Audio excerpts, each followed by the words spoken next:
அல்லேலூயா.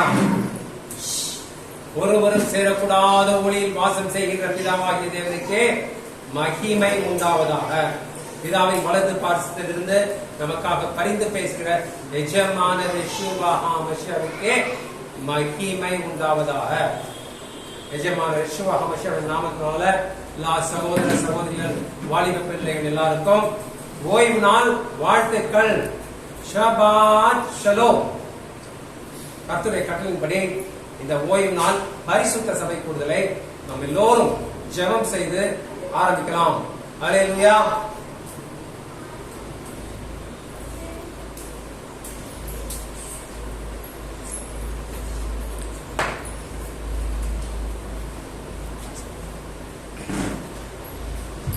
அல்லேலூயா. தேவனுக்கே மகிமை உண்டாவதாக. ஒருவருக்கு ஒருவர் வாழ்த்திக் கொள்ளலாம். ஷபாத் ஷலோம் கோலேஹான். ஷபாத் ஷலோம் கோலேஹான். ஷபாத் ஷலோம் கோலேஹான்.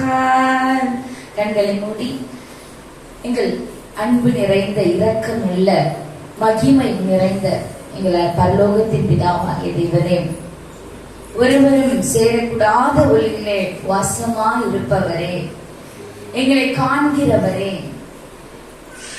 எங்களை படைத்தவரே, எங்களை உருவாக்கினவரே, உமக்கே நாங்கள் மகிமை செலுத்துகிறோம். ராஜ்யம் வருவதாக, உடைய சித்தம் பரலோகத்திலே செய்யப்படுகிறது போல் இந்த பூமியிலே செய்யப்படுவதாக. எங்களுடைய தெய்வமே, இந்த நாளை ஏற்படுத்தி நாங்கள் உம்முடைய பிள்ளைகள் என்று சொல்லத்தக்கதாக எங்களை சத்தியத்தின் வழியிலே நடத்துகிற கிருபைக்காக மக்கள் நாங்கள் கூடி நன்றிகளையும் தூய பலிகளையும் ஏறெடுக்கின்றோம். எங்கள் துதியினால் உம்மை உயர்த்துகின்றோம். நீர் ஒருவரை பாத்திரராக இருக்கிறீர். எங்கள் துதிகளுக்கு எங்களை நீர் தாமே வழி நடத்துகிறீர் என்பதை புறஜாதியனால் மற்ற ஜனங்கள் தெரியும்படியாக, சாட்சியுள்ள ஜீவியத்தை நாங்கள் வாழும்படியாக ஞானத்தையும் பலத்தையும் தந்து உங்களை வழி நடத்தும்படியாக யெஷுவா ஹமஷியாவின் நாமத்தினாலே ஜெபிக்கிறோம். எங்கள் அன்பு நல்ல பிதாவே, யெஷுவா ஹமஷியாவின் நாமத்தினாலே ஓய்வு நாள் சபை கூடுதலை ஆரம்பிக்கிறோம். எங்கள் நல்ல பிதாவே, ஆமென். அல்லேலூயா. ஓய்வு நாள் வசனம் சங்கீதம் 119 அதிகாரம் 51 வசனம். சங்கீதம் 119 அதிகாரம் 51 வசனத்தை நாம் அனைவரும் சேர்ந்து வாசிக்கலாம்.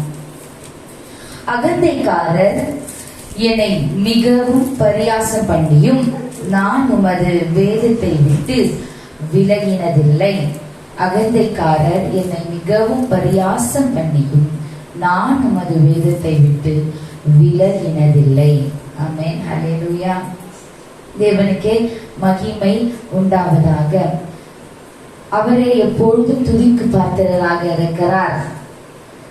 என்னதான் நிந்தனைகள் போராட்டங்களாக இருந்தாலும் அவருடைய வார்த்தைகளுக்கு கீழ்ப்படிந்து அவரை விட்டு விலகாமல் நாம் இருப்பதே அவர் மீது நாம் அன்பு கொண்டவர்களாக இருக்க முடியும். ஹல்லேலூயா. ஹல்லேலூயா. இவரை நாம் துதிக்கும்படியாக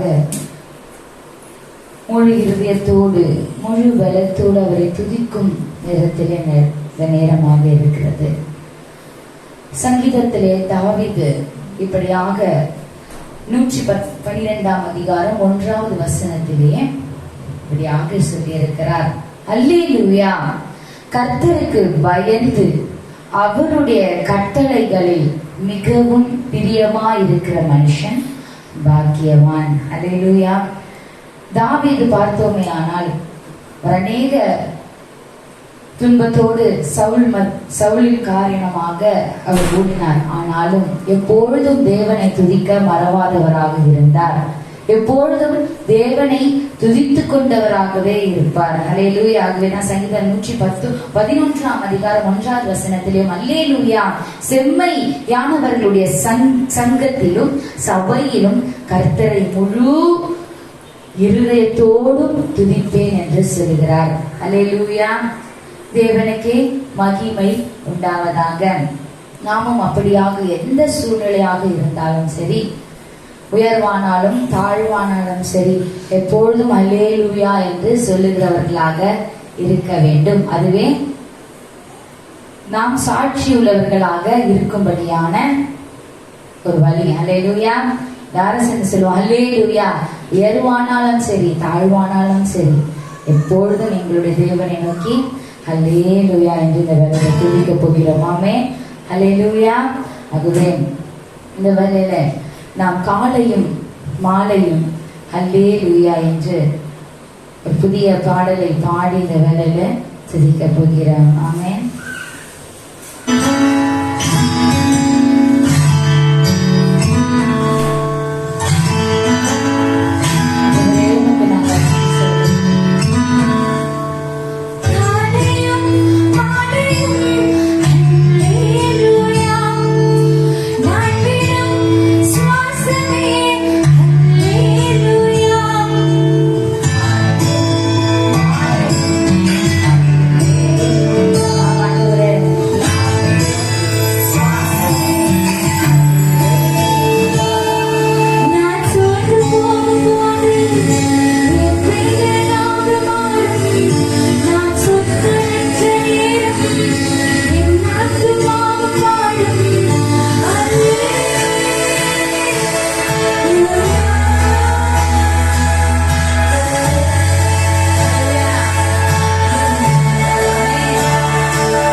அல்லேலூயா. உமக்கே என்றும் மகிமை ஆண்டவரே. உமக்கே எங்கள் துதி ஆண்டவரே. எப்பொழுதும் உம்மை நம்பியிருக்கிறவர்களை நீ வெட்கப்படுத்தாத தேவனாக இருக்கிறீர். ஆமென். அல்லேலூயா. அவரே என்றென்றும் புகழப்பட்டவர், என்றென்றும் ஸ்தோத்தரிக்கப்பட்டவர் என்று வேதம் சொல்லுகிறது. அல்லேலூயா. அவர் நல்லவரும் நன்மை செய்கிறவருமாக இருக்கிறார். ஆமென். ஈசாக்கு ஒரு கிணறை விற்றபோது கேரார் என்ற இடத்திலே கிணறை விற்றும் பொழுது அந்த கிணற்றுக்கு மூன்றாவது கிணறாக அந்த கிணற்றுக்கு பெயர் என்னவா? ரெஹோவோத் என்று பெயரிட்டாராம். அல்லேலூயா. ரெஹோவோத் என்றதுக்கு அர்த்தம் விசாலமான இடம், பிராட் பிளேஸ். இயேசு கிறிஸ்து யெஷுவா மசியா மத்திய 7ஆம் அதிகாரத்திலே 13ஆம் வசனம் 14ஆம் வசனத்திலே சொல்லியிருக்கிற இடுக்கமான வாசல் வழியாய் உட்பிரவேசியுங்கள். கேட்டுக்கு போகிற வாசல் விரிவும் வழி விசாலமாயிருக்கிறது, அதன் வழியாய் பிரவேசிக்கிறவர்கள் அநேகர். ஜீவனுக்கு போகிற வாசல் இடுக்கமும் வழி நெருக்கமுமாயிருக்கிறது, அதை கண்டுபிடிக்கிறவர்கள் சிலர். அல்லேலூயா. இப்பொழுது நாம் பிரவேசிக்கிற இடம் பார்த்தா, அந்த வாசல் பார்த்தா இடுக்கமாக இருக்கிறது. ஆனால் 2 பேதுரு 3ஆம் அதிகாரம் 13ஆம் வசனத்திலே அவருடைய வாக்குத்தத்தத்தின்படியே நீதி வசமாய் இருக்கும் புதிய வானங்களும் புதிய பூமியும் உண்டாகும் என்று காத்திருக்கிறோம். நம்முடைய நீதிபரரான நம்முடைய தேவன் அதாவது நீதி நிறைந்தவர்களாக மட்டுமே தங்கக்கூடியதான ஒரு மிகவும் பிரகாசமான இடத்தை நமக்காக ஆயத்தப்படுத்தி கொண்டிருக்கிறார். அல்லேலூயா. அந்த இடத்தில் நம்மை கொண்டு செல்லும்படியாக அவருடைய ராஜ்யமே அந்த இடமாக இருக்கிறது.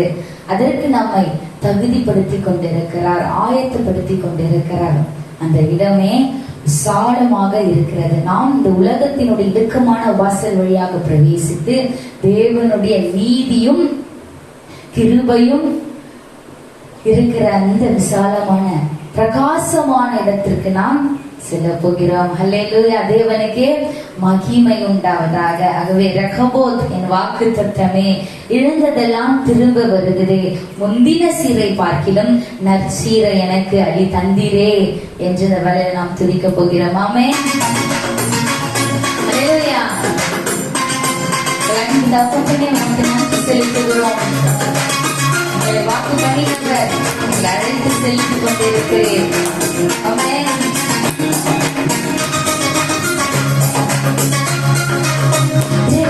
என் வாக்குத்தத்தமே,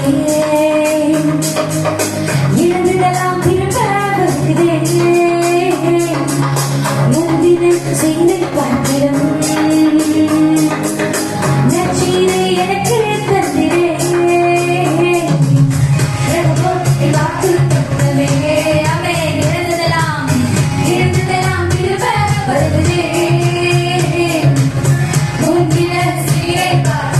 Yes, Lord.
வாக்கு தத்தமே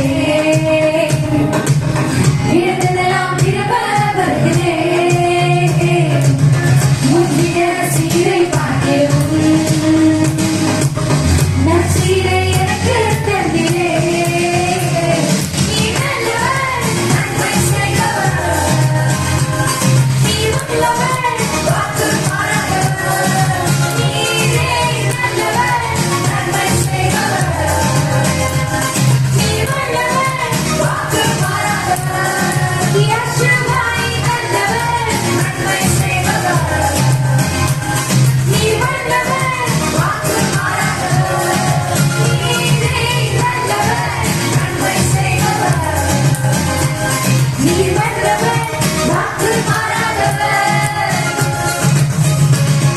அல்லேலூயா. அவர் எப்பொழுதும் வாக்கு மாற அவர் மனிதர் அல்ல. அல்லேலூயா. அவர் எல்லாவற்றையும் உண்டாக்கினவர், வானத்தையும் பூமியையும் படைத்தவர், சர்வ வல்லமையுடையவர், சகலத்திற்கும் அதிகாரி. அவரை போல ஒரு தேவன் இந்த பூமியிலே இல்லை. அல்லேலூயா. அல்லேலூயா. அவர் ஒருவரே மெய்யான தெய்வம். மனிதர்களுடைய ஒரே தெய்வம் நம்முடைய யெகோவா மஷியா. அவர் ஒருவரே தெய்வம். ஆமென். அல்லேலூயா. அவருக்கு என்று மகிமை உண்டாவதாக. ஆண்டவரே, எங்கள் பிதாவாகிய தேவனும் பிதாவின் வலது பாசத்தில் வீற்றிருக்கிற எங்கள் யெகோவா மகாராஜாவே, சீக்கிரமாய் வரப்போகிறவரே, எங்கள் துதியை நாங்கள் ஏறெடுத்தோம் சுகந்த வாசனையாக ஏற்றுக்கொண்ட கிருபைக்காக உமக்கு நாங்கள் நன்றி செலுத்துகிறோம். உமக்கே நாங்கள் மகிமை செலுத்துகிறோம். யெகோவா மஷியாவின் நாமத்தினாலே எங்கள் துதியை ஏற்றுக்கொண்டமைக்காக நன்றி செலுத்தி ஜெபிக்கிறோம். ஆமென். அல்லேலூயா. இந்த வேளையிலே நாம் கர்த்தருடைய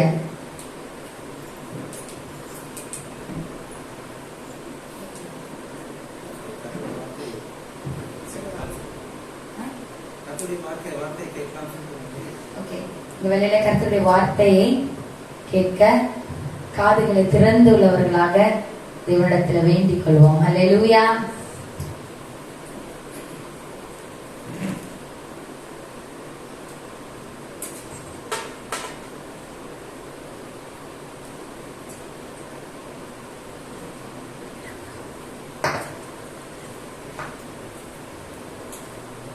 கர்த்தர் நல்லவர், அவர் கிருபை என்றும் உள்ளது. அல்லேலூயா. பிதாவாகிய தேவனுக்கே மகிமை உண்டாவதாக. நிச்சயமான யெகோவா மஷியாவுக்கே மகிமை உண்டாவதாக. இன்னும் ஒரு அருமையான காலை வேளையை, இன்னும் ஒரு அருமையான ஓய்வு நாளை நம்ம எல்லாருக்கும் காண செய்த கிருபைக்காக கர்த்தருக்கு கோடான கோடி நன்றி. இந்த அருமையான காலை வேளையிலே, இந்த அருமையான ஓய்வு நாளிலே எல்லாரும் சகோதர சகோதரிகள் வாலிபர்கள் எல்லாரையும் காண்றதுக்கு மிகவும் மகிழ்ச்சியாக இருக்கிறது. கர்த்தர் மகிமைப்படுவார். இந்த பரிசுத்த நாள்ல, ஆசீர்வதிக்கப்பட்ட நாள்ல, மன மகிழ்ச்சியா இருந்து தேவனை மகிமைப்படுத்துற நாள்ல உங்க எல்லாரையும் நிச்சயமான யெகோவா மஷியாவின் நாமத்தினால வாழ்த்தி இந்த ஓய்வு நாள் பரிசுத்த சபை கூட்டலுக்கு வரவேற்கிறேன். எப்படி இருக்கீங்க எல்லாரும்? கர்த்தருடைய கிருபையால நல்லா இருக்கும். நாம் நிற்பதும் நிர்மூலமாக நிற்பதும் கர்த்தருடைய சுத்த கிருபையாக இருக்கிறது. அல்லேலூயா. இன்றைய ஓய்வு நாள் வார்த்தையை பகிரும்படியாக டேவிட் பிரதரை அழைக்கிறேன். அல்லேலூயா.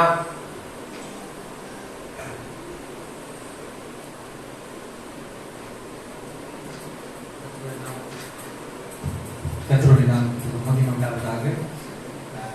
ஷபாத் ஷலோம் அனைவருக்கும். ஷபாத்தினுடைய வாழ்த்துக்களை நான் தெரிவித்துக் கொள்கிறேன். நான் பைபிள்ல இருந்து ஒரு தலைப்பை குறித்து நம்ம தியானிக்க போகிறோம். மிக குறிப்பாக ஒரே ஒரு வார்த்தை மாத்திரம் இந்த நாள்ல நம்ம தியானிக்க போகிறோம். Just one word. இந்த ஷபாத்துக்காக இந்த ஷபாத்தோடு கூட ரொம்ப நெருங்கியதான கனெக்டடான ஒரு வார்த்தை. நம்ம எல்லாருமே விஷ் பண்ணோம் இல்லையா? ஒருத்தர் நம்ம பார்க்கும்போது என்ன சொல்றோம்? ஷபாத் ஷலோம் அப்படின்னு சொல்லிட்டு நம்ம ஒருவர் வாழ்த்தை கொள்ளுகிறோம். சோ இந்த ஷலோம் என்கிறதான வார்த்தை குறித்து இந்த நாளில் நாம் தியானிக்க போகிறோம். ஷலோம் அப்படின்ற வார்த்தைக்குள்ள இருக்கிறதான முக்கியத்துவம் என்ன, குணாதிசயம் என்ன அப்படின்னு சொல்லிட்டு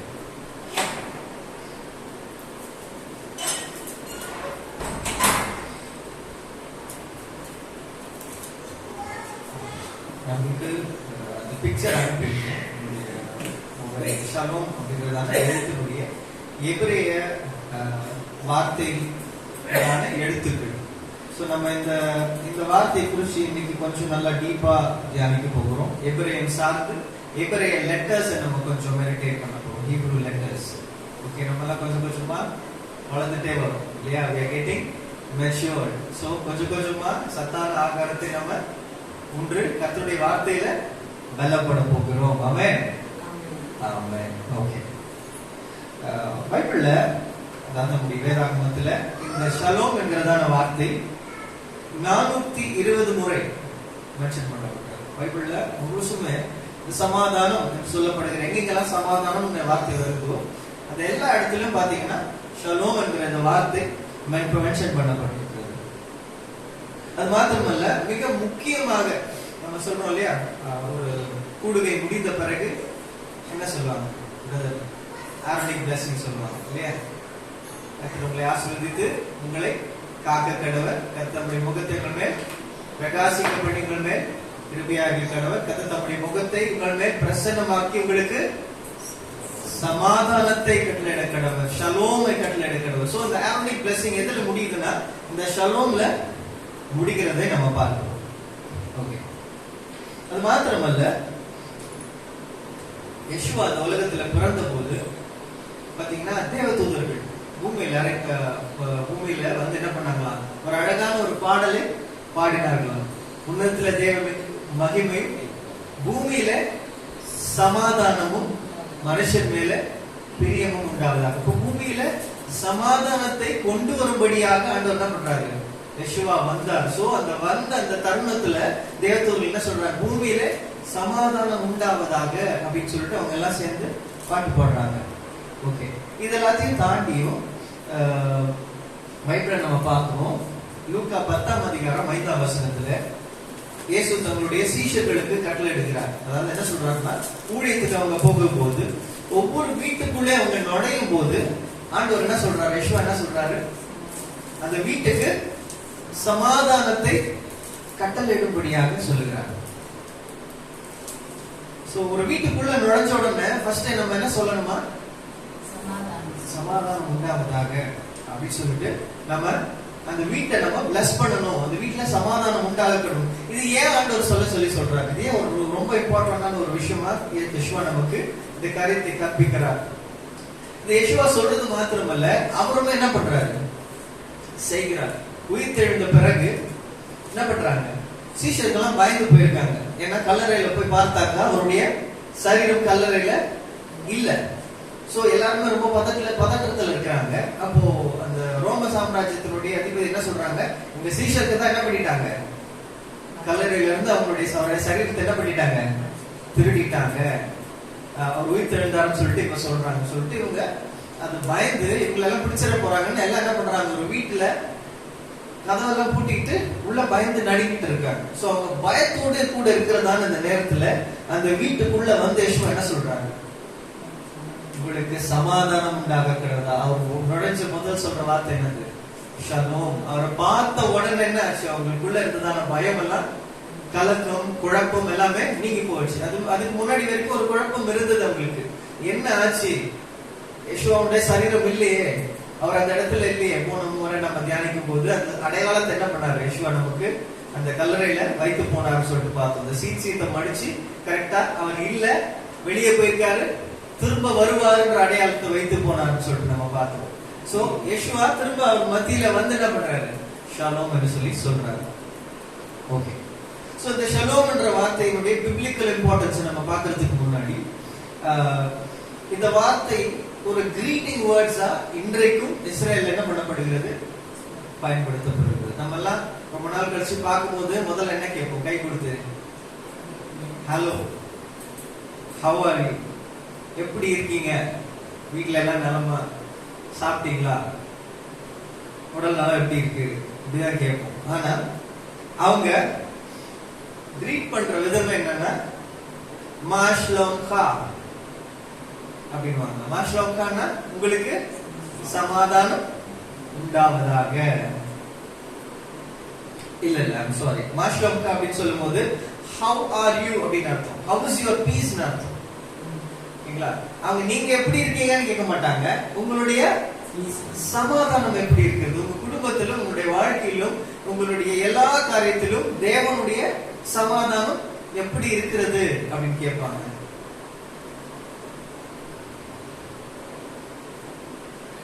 ஓகே. அதே மாதிரி ஷபாத் ரெஸ்ட்லயுமே என்ன பண்ணுவாங்க, ஒரு நம்ம வாழ்த்துறது போல ஷபாத் ஷலோம். இந்த ஷபாத் ஷலோம்ன்ற வார்த்தையில இருந்து தான் may you rest in peace அப்படின்னு சொல்றாங்க இல்லையா, மரித்து போனவர்களுக்கு may your soul rest in peace, RIP எழுதுறாங்க இல்லையா, அந்த வார்த்தையினுடைய ஆரிஜின் என்னது, இதுதான் ஷபாத் ஷலோம் தான், ரெஸ்ட் இன் பீஸ். அப்போ ஒவ்வொரு முறையும் ஷபாத்துக்குள்ள போறதுக்கு முன்னாடி ஒரு மனுஷன் ஷபாத் ஷலோம் சொல்றதுக்கான அர்த்தம் என்னது, நான் அவரோடு கூட இந்த ஒரு நாள் ரெஸ்ட் எடுக்க போறேன். 6 நாள் நான் என்ன பண்ணேன், என்னுடைய சொந்த வேலைகள்ல நான் கடினமா உழைத்து உலகத்துக்காக எங்க குடும்பத்துக்காக வேலை செய்த இந்த 7வது நாள் என்ன பண்ண போறேன், நான் என்னுடைய யெஷுவாவோடு கூட நான் என்ன பண்ண போறேன், ரெஸ்ட் பண்ண போறேன். இந்த 7வது நாளுடைய ரெஸ்ட் தான் நமக்கு 7வது 1000 ஆண்டினுடைய ரெஸ்டையும் என்ன பண்ணுது, இண்டிகேட் பண்ணுது, அடையாளப்படுத்துகிறது. சோ இந்த 7வது நாள் நம்ம ரெஸ்ட் எடுக்கிறதுக்கு, இந்த ஓய்வு நாள் சொல்ற இந்த 7வது நாளை கர்த்தர் கொடுக்கிறதுக்கான மெயினான அடையாளம் என்னன்னா, 7வது 1000 ஆண்டுல முழு உலகமும் எல்லா சிருஷ்டிகளும் என்ன பண்ண போகுது, யெஷுவாவுடைய ராஜ்யத்துக்கு கீழே இளைப்பாறுதலுக்குள்ள.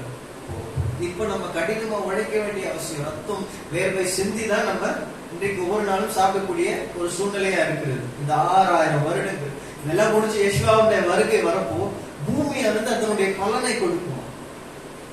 அந்த டைம்ல பாத்தீங்கன்னா பூமியில ஏதேன் தோட்டத்துல இருந்த கனிகள் எல்லாமே என்ன பண்ணும், வர ஆரம்பிக்கும். இப்போ நம்ம பாக்குற பூமி வந்து இட் இஸ் கர்ஸ்ட், பாவத்தின் நிமித்தமாக சபிக்கப்பட்ட பூமியாகத்தான் இருக்கிறது. இதை நம்ம பூமியை தோண்டி இதுக்கு உரம் போட்டு நல்லா ஏகப்பட்ட வேலை செஞ்சாதான் இதனுடைய கொஞ்சம் பலனை நம்ம எடுக்க முடியும். ஆனா 7வது 1000 வருடத்துல கர்த்தர் நமக்கு அந்த ஷாலோமை தரப்போகிறார். முழு உலகமும், இன்ஃபேக்ட் எல்லா ஜீவராசிகளும் என்ன பண்ணுது போல் சொல்றாரு, the whole world is, the whole creation is mourning.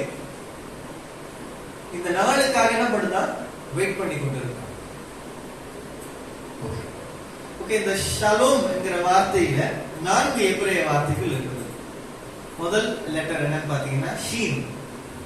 Sheen என்ற எழுத்து வந்து ஒரு W மாதிரி இருக்கும். ஷீன். 2வது எழுத்து வந்து லாமென். உங்களுக்கு அந்த பிக்சர் அசிஸ்டன்ட் காமிப்பாங்க. 2வது எழுத்து வந்து லாமென். 3வது எழுத்து வந்து வாவ். 4வது எழுத்து வந்து மென். எபிரேய லெட்டர்ஸ்ல இருக்கிறதான ஒரு இன்ட்ரெஸ்டிங்கான ஒரு விஷயம் என்னன்னா, ஹீப்ரூ லெட்டர்ஸ் எல்லாமே பிக்டோகிராஃபிக் லெட்டர்ஸ். நம்ம தேவன் நம்ம என்ன அழைக்கிறோம், எலோஹீம் என்று சொல்லி அழைக்கிறோம்ல, அவருக்குள்ள 3 தன்மைகள் இருக்குது, பிதா, குமாரன், பரிசுத்தாவி. அப்போ ஆண்டவர் நம்ம உண்டாக்குன போதும் அவருடைய சாயலாகவும் அவருடைய ரூபத்தின்படி உண்டாக்கினார் இல்லையா.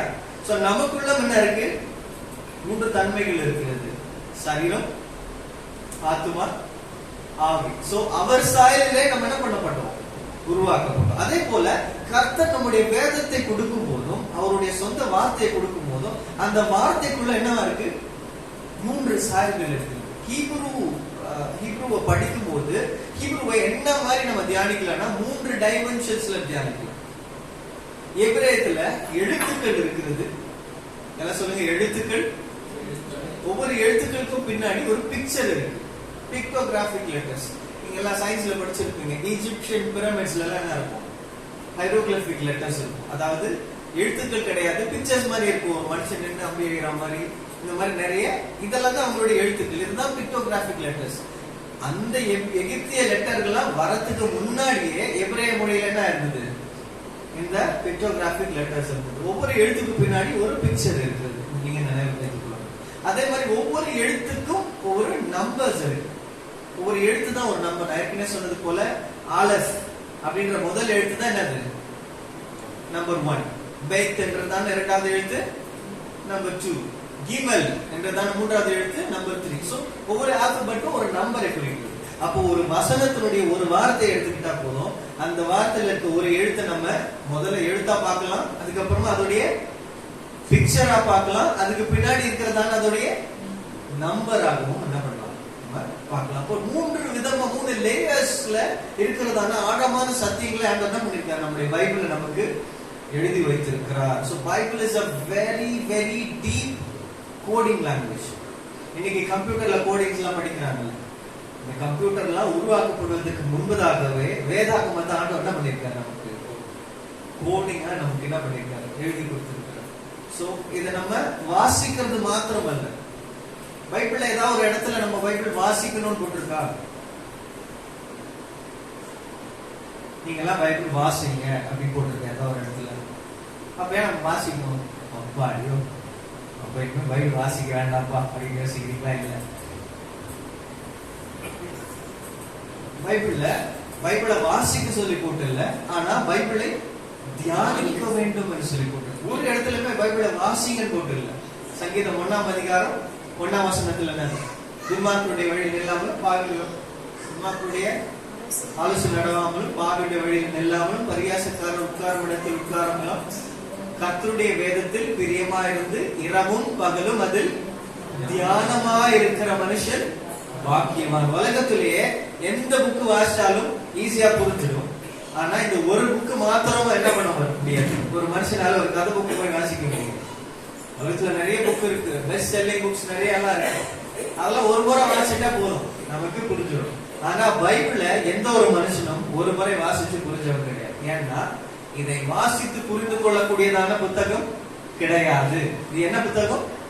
தியானிக்க வேண்டியதான புத்தகம். ஏன்னா ஒவ்வொரு வார்த்தைக்குள்ள இருக்கிற அந்த எழுத்துக்குள்ளேயும் அந்த எழுத்துக்கு பின்னாடி இருக்கிற லேயர்ஸ்குள்ளேயும் இருக்கக்கூடிய மறைபொருட்களை கர்த்தர் என்ன பண்ணியிருக்கார் நமக்கு எழுதி கொடுத்திருக்கிறார். அதனால்தான் இதை என்ன சொல்றாங்க வேதத்துல, வேதாகமத்தை வாசித்த நேசித்த தேவனுடைய ஜனங்களை சொல்றாங்க இதை தியானிக்க வேண்டும் என்று சொல்லி சொல்றாங்க. பக்கத்துல பார்த்து சொல்லுங்க, பைபிளை வாசிக்க கூடாது, தியானிக்கணும். சொல்லுங்க, பைபிளை வாசிக்க கூடாது சிஸ்டர், பைபிளை வாசிக்க கூடாது, தியானிக்கணும்.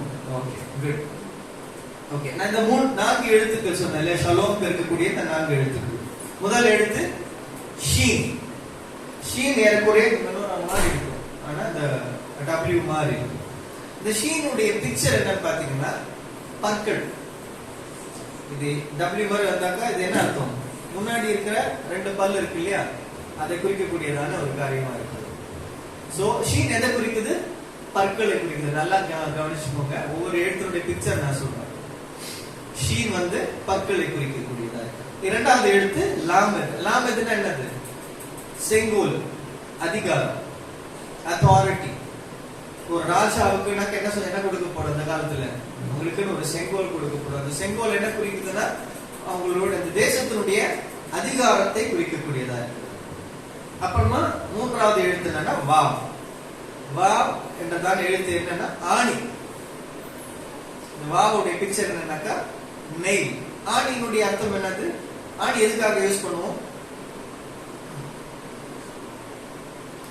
2 பொருளை கனெக்ட் பண்றதுக்காக யூஸ் பண்ணுவோம். ஒரு பலகை இன்னொரு பலகை ரெண்டுத்தையும் இணைக்கணும்னா என்ன பண்ணுவோம்? ஆணி அடிக்கணும். செவத்துல ஆணி அடிக்கணும். அந்த செவரும் இந்த போட்டோ ஃப்ரேமும் அதுல ஒண்ணு அங்க நிக்கணும்னாக்கா என்ன பண்ணணும்? அந்த ஆணி தேவை. சோ 2 பொருளை இணைக்கக்கூடியதான ஒரு விஷயமாக வாவ் இருக்கிறது நம்ம பார்க்கணும். கடைசி எழுத்து மெம். மெம்னா திரளான தண்ணீர் அர்த்தம். many waters. திரளான தண்ணீர் எதை குறிக்குதுனாக்கா கடலை குறிக்குது. ஒரு மனுஷனை கடலுக்கு நடுவுல கொண்டு போய் விட்டுட்டாக்கா அவனுக்கு எப்படி இருக்கும்? எப்படி இருக்கும்? கட்டாத்துல விட்டுட்டாங்க அப்படின்னு சொல்லிட்டு சொல்றாங்க, கேள்விப்பட்டிருக்கீங்களா? கட்டாத்துலனாக்கா எங்க கரை இருக்குன்னு தெரியாது, எந்த பக்கம் போகணும்னு தெரியாது. So confusion. இந்த மெம்ன்றதான கடைசி எழுத்துக்கு என்ன அர்த்தம்னா கன்ஃபியூஷன் அர்த்தம். பைபிள்ல முதல் அதிகாரத்துல ஆண்டவர் சிருஷ்டிக்கும் போதே ஆண்டவர் என்ன பண்றாரு சொல்றாரு, ஆழத்தின் மேல் இருள் இருந்தது, கர்த்தருடைய ஆவியானவர் ஜலத்தின் மேல் அசைவாடி. அப்ப அந்த ஆழம்னாக்கா இருள், கன்ஃபியூஷன். நல்லா ஞாபகம் வச்சுக்கோங்க. என்னென்ன பாத்தீங்க? அப்போ ஃபர்ஸ்ட் ஷீனுடைய பிக்சர் பற்கள். இரண்டாவது லாமன், செங்கோல், அதிகாரம். மூன்றாவது ஆணி. நாலாவது தண்ணீர், திரளான தண்ணீர். இந்த ஷீன் எதை குறிக்கிறதுனா டிஸ்ட்ராயிங். பல்ல எதுக்காக நம்ம கொடுக்கப்பட்டிருக்கு? ஆயிரம் எதை போட்டாலும் கடிச்சு நொறுக்கி நல்லா சுக்குநூறாக்கி நம்ம முழுங்குறோம் இல்லையா? So to destroy. ஓகே, பற்கள் அந்த ஷீன் எதை குறிக்குதுன்னா டு டிஸ்ட்ராய்.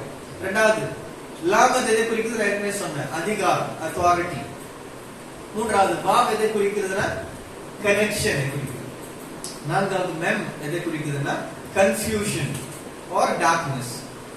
அப்போ இந்த ஷலோம் என்று சொல்லி நம்ம சொல்லும்போது இந்த 4 எழுத்துக்களுக்குள்ள இருக்கிற பிக்சர் என்ன நமக்கு தெரியப்படுத்துகிறதுனா to destroy the authority connected to darkness. Shalom நம்ம சொல்லும்போது அது என்னன்னா to destroy the authority connected to darkness. அந்தகாரத்தோடு இணைக்கப்பட்ட அதிகாரத்தை நம்ம என்ன பண்றோமா? இந்த மூலமா டிஸ்ட்ராய் பண்றோம். ஒரு வீட்டுக்குள்ள போறோம், அந்த வீட்டுக்குள்ள யெஷுவா இல்ல, அங்க யாருடைய அத்தாரிட்டி இருக்கு? வேற ஏதோ ஒரு அத்தாரிட்டி தலையில என்ன பண்ணிட்டு இருக்கு? உட்கார்ந்துட்டு இருக்கு. அந்த குழப்பம் இருக்கலாம், வியாதி இருக்கலாம், சண்டை இருக்கலாம், சச்சரவு இருக்கலாம், பிரிவினைகள் இருக்கலாம், ஏதோ ஒரு டார்க்னஸ், ஏதோ ஒரு கன்ஃபியூஷன் உங்க வாழ்க்கைக்குள்ள இருக்குது.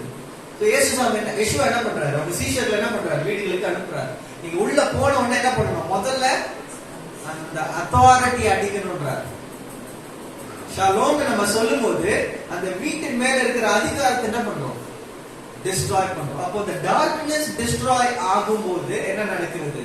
ஆட்டோமேட்டிக்கா யெஷுவா அந்த வீட்டுக்குள்ள இல்லனா அந்த நபருக்குள்ள ஒளியாக வரதுக்கு நம்ம என்ன பண்றோம்? ஒரு சேனலை உருவாக்குகிறோம். இத்தனை பேருக்கு புரிஞ்சுது? இந்த ஷலோம்னு நம்ம ஒருவரை வாழ்த்தும் பொழுது அந்த மனுஷனுக்குள்ள என்ன குழப்பமா இருந்தாலும் சரி, அந்த மனுஷன் எந்த ட்ரபிள்ல இருந்தாலும் சரி, ஒருவேளை வியாதியா இருக்கலாம், ஒருவேளை மனக்கவலையா இருந்திருக்கலாம், இல்ல குழப்பமா இருந்திருக்கலாம், நம்ம ஹலோ பிரதர் ஷலோம் அப்படின்னு வாழ்த்தும் போது ஆட்டோமேட்டிக்கா என்ன வாழ்த்துதல் நம்ம சொல்றோம்? அவங்களுக்குள்ள இருக்கிற அந்த குழப்பம், கன்ஃபியூஷன் எல்லாத்தையும் என்ன பண்றோம்? டிஸ்ட்ராய் பண்ணி யெஷுவா அந்த மனுஷனுக்குள்ள கிரியை செய்யக்கூடியதான ஒரு சேனலாக நம்ம என்ன பண்றோம்? மாறுகிறவர்களாக மாறுகிறோம். ஹalleluya. ஹalleluya. ஓகே. சோ மறுபடியும் என்ன சொல்லுங்க? To destroy the authority connected to darkness. Okay. இருளோடு இணைக்கப்பட்டிருக்கிற அதிகாரத்தை நிர்மூலமாக்குது. இதுதான் ஷலோம் என்ற வார்த்தையினுடைய அர்த்தம். பாருங்க, இப்போ பைபிள்ல ஒரே ஒரு வேர்டு மட்டும் தான் நம்ம எடுத்து அந்த வேர்டுனுடைய வார்த்தைகளை பிரிச்சு அந்த வார்த்தைகளுடைய பிக்சர்ஸ் நம்ம தியானிக்கும் போது நமக்கு என்ன பண்ணுது? நிறைய விஷயங்கள் சொல்லப்படுது. இப்படி பைபிள் முழுசுமே ஆண்டவர் நமக்கு என்ன பண்ணியிருக்காரு? ஒவ்வொரு வார்த்தைக்குள்ளயுமே அநேக லேயர்ஸ் ஆஃப் மிஸ்ட்ரீஸ், மறைபொருட்கள். இன்னைக்கு ஒரு மனுஷன் நல்லபடியா இந்த உலகத்துல வாழணும் அப்படின்னு சொல்லிட்டு சொன்னாக்கா ஆண்டவர் என்ன பண்ணியிருக்காரு? அதுக்கான ஒரே வழியா என்ன பண்ணியிருக்காரு? அவருடைய வேதத்தை நமக்கு கொடுத்திருக்கிறார். ஒரு விஷயம் தெளிவா நம்ம புரிஞ்சுக்கணும். இன்னைக்கு நம்ம வாசிக்கிறது எல்லாமே என்னது? டிரான்ஸ்லேஷன்ஸ். வாசிக்கிற எல்லா வேதாகமங்களும் என்னது? டிரான்ஸ்லேஷன்ஸ் தான், மொழிபெயர்ப்புகள் மாத்திரமே, ஒரிஜினல் கிடையாது. ஒரு அழகா ஒருத்தர் கவிதை எழுதுறாரு. யாராருக்குள்ள கவிதை பிடிக்கும்? போயட்ரி யாருக்குமே பிடிக்காது. சாங்ஸ் எல்லாருக்குமே பிடிக்கும் இல்லையா? இந்த சாங்ஸ் எவ்வளவு அழகா இருக்கு. எதுகை மோனை, அதாவது எதுகை மோனைன்னு சொல்லும்போது இந்த ரைமிங்கா முடிக்கிறதான வார்த்தைகள். சோ அந்த சாங்ஸ் அவங்க கவிதையா எழுதுறாங்க. இப்போ ஒரு சாங்க இன்னொரு மொழியில டிரான்ஸ்லேட் பண்ணாக்கா அந்த அர்த்தம் என்ன ஆயிடும்? ஏறக்குறைய வந்துடும், அர்த்தம் வந்துடும். ஆனா அந்த கவிதை நடை கொண்டு வர முடியுமா? இந்த சாங்ல இருக்கிற அந்த பியூட்டி கொண்டு வர, ஒரு போயட்ரியை டிரான்ஸ்லேட் பண்ணும்போது அந்த அர்த்தத்தை வேணா கொண்டு வரலாம். அந்த போயட்ரிக்குள்ள இருக்கிற அழகான அந்த அந்த என்ன சொல்றது, ரைமிங் வேர்ட்ஸ் அதெல்லாமே கொண்டு வர முடியாது. It's not possible. So we are reading translations, but this is sufficient for our salvation. நம்ம ஒரு மனுஷன் ரட்சிக்கப்பட்டு இயேசுதான் மெசியான்னு தெரிஞ்சு கொள்றதுக்கும் பாவ உலகத்தை விட்டு வெளியே வர்றதுக்கும் இது போதுமானது. ரட்சிப்பினுடைய ஃபர்ஸ்ட் ஸ்டேஜ். எகிப்துல இருந்து இவங்க விடுதலையாகி வெளியே வரதுக்கு இந்த நம்ம வேதாகமும் போதுமானது. இயேசுதான் மெசியான்னு தெரிஞ்சிடணும். ஆனா வெளியே வந்த பிறகு கர்த்தர் நம்ம இடத்துல என்ன எதிர்பார்க்கிறார்னா அவருடைய வார்த்தையில வளர வேண்டும் என்று சொல்லி எதிர்பார்க்கிறார். இன்னும் உட்கார்ந்து டிரான்ஸ்லேஷனை மாத்திரமே நம்ம படிக்கிறது நிமித்தமாக நமக்கு பலன் கிடைக்காது. என்ன பண்ணணும்? வேதத்தினுடைய ஆழத்துக்குள்ளாக கடந்து செல்ல வேண்டும். வேதத்தை தியானிக்க வேண்டும். பைபிள் என்ன பண்ணணும்? தியானிக்கணும்னாக்கா நமக்கு மெயினா ஒரு சில டீடைல்ஸ் நமக்கு தேவை. அது தியானிக்கணும்னா எங்க போய் ஆகணும்?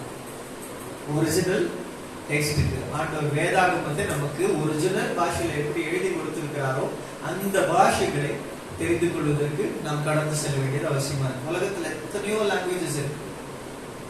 லாங்குவேஜஸ் இருக்கு. ஆனா இந்த ஒரே ஒரு லாங்குவேஜுக்கு மாத்திரம் தான் யெஷுவாவுடைய தன்மை இருக்கு. யெஷுவா மரித்தார், மீண்டும் என்ன பண்ணாரு? உயிர் தெழுந்தார். ஹீப்ரு லாங்குவேஜ் கொஞ்சம் வருஷங்களுக்கு முன்னாடி பார்த்தா it became a dead language. யூதர்கள் எல்லாத்தையும் அந்த எருசலேம் இஸ்ரேல் விட்டு துரத்தி அடிச்ச உடனே அந்த லாங்குவேஜை அடிச்சுட்டாங்கன்னு சொல்லிட்டு நினைச்சாங்க. வேதாகமம் கொடுக்கப்பட்ட அந்த மொழி அழிந்து விட்டதுன்னு சொல்லிட்டு நினைச்சாங்க. ஆனா கர்த்தர் என்ன பண்ணாரு? எல்லாரையும் மறுபடியும் கூட்டி சேர்த்தார். அடையாளமே தெரியாத இந்த ஒரு தேசத்தை இன்றைக்கு மீண்டுமாக உருவாக்கி செத்து போன ஒரு லாங்குவேஜை மீண்டுமா ரிவைவ் பண்ணி இன்னைக்கு இஸ்ரேலுக்கு போனீங்கன்னா அந்த மரித்த லாங்குவேஜ் உயிர் தெழுந்து என்ன பண்ணப்பட்டிருக்கு? எங்க போனாலும் ஹீப்ரு தான். ஒரு சைன் போர்டு பார்த்தாலும் அங்க ஹீப்ரு தான் இருக்கும். கோக் பாட்டில திறந்து பார்த்தாலும் அந்த பாட்டில கோக்கு சொல்லிட்டு ஹீப்ருல தான் எழுது. எவ்வளவு பெரிய ஆச்சரியம்! மரித்து போன ஒரு லாங்குவேஜ் மறுபடியும் உயிரோடு வந்த சரித்திரம் இந்த உலகத்துல கிடையவே கிடையாது.